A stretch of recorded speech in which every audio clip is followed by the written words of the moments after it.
你負責講堂啊？係咩嘢？真嘅。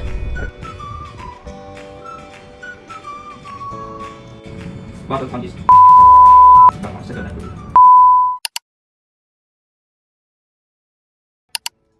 Hello， 我係半邊人啊，都有差唔多1個月冇做呢個 bi-weekly journal 啦，掛住拍呢個 sci-fi 或者影評。不過我知道嘅，我知你哋 follow 我唔係為咗呢啲嘢嘅。不過 anyway， 我中意做啊嘛 ，OK。咁不過都好多謝你哋啦，我喺 Flash 度出個 post， 有好多回響。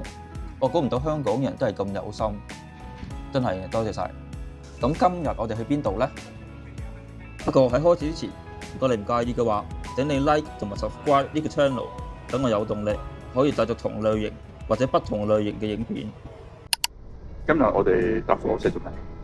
今日咧，你嘅第一次搭火車，唔係坐輪椅喎。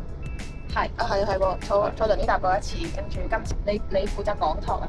係 City 乜嘢 City University London， 請咗你做嘉賓。係啦，咁就咁你講咩？你講咩主題？講 aphasia how it affects me。 OK， 咁你準備好未？未準備好。對象係咩？我而家要對象就係嗰啲 Speech and language therapy 嘅 student， 係啦，咁睇下點樣啦。我而家要問先啊，拜拜。其實今日係由 Discover 邀請我去講 talk 嘅，好似我之前咁講啦，要揾一啲社區嘅慈善團體 ，Discover 就係其中一間喺 Surrey focus on aphasia， 即係失語症嘅慈善團體。其實我每個禮拜咧都有一日咧係去參加呢個溝通嘅訓練嘅。美其名係溝通訓練啦，其實真係去講嘢啦，就唔好睇上呢樣嘢，其實好重要嘅。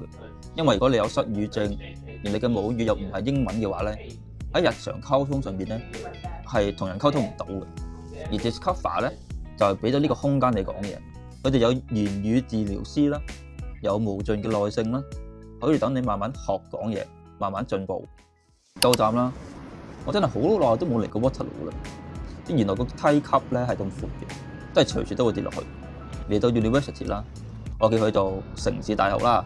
佢呢間城市大學個 campus 咧都幾細嘅，不過可能因為我未發掘到啦，即係我淨係去嗰個 hall 度講 talk 嘅，都冇去到其他地方。今次演講咧，主要就係一位主持人同埋3位所謂嘅 ambassador， 咁我就係其中一個 ambassador 啦。第一個咧，原本佢就喺 BBC 做 editor 嘅，但係你聽得出咧，佢講嘢係唔清楚嘅。第二個咧，原本佢係 lawyer 嚟嘅，講嘢就好叻啦。咁但係因為有 aphasia 咧，所以佢講嘢有時咧講錯嘢咧，佢係唔會知道嘅，因為佢個腦部組織咧已經俾人破壞咗，即係逐啲講搭錯線。即係佢就算佢講嘢好流利咧，但係其他人係唔明佢講乜嘢。第三個就係我啦，我最特別嘅地方就係母語唔係英文。Mother tongue is Cantonese, but my second language. You were fluent in English before you... Yeah. I'm sure you were. Yeah. 所以如果我要用英文講嘢咧，其實係好困難嘅。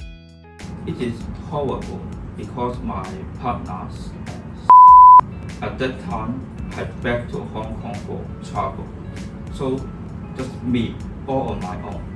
It takes me 2 hours to get to the hospital. 加上其實我仲有好多種唔同嘅語言，例如普通話啦、日文啦、法文等等。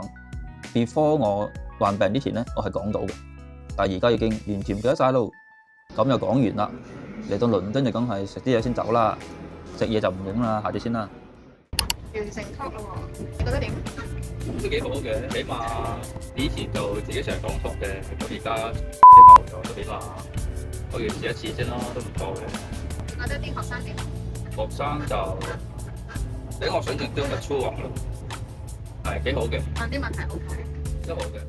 今次算係一個好好嘅機會練習，即係話我仲講到嘢，仲要係用英文講嘅，希望會越嚟越好啦。今日就係咁多先啦，有興趣嘅話就 like 同埋 subscribe 我個 channel 啦，下次見。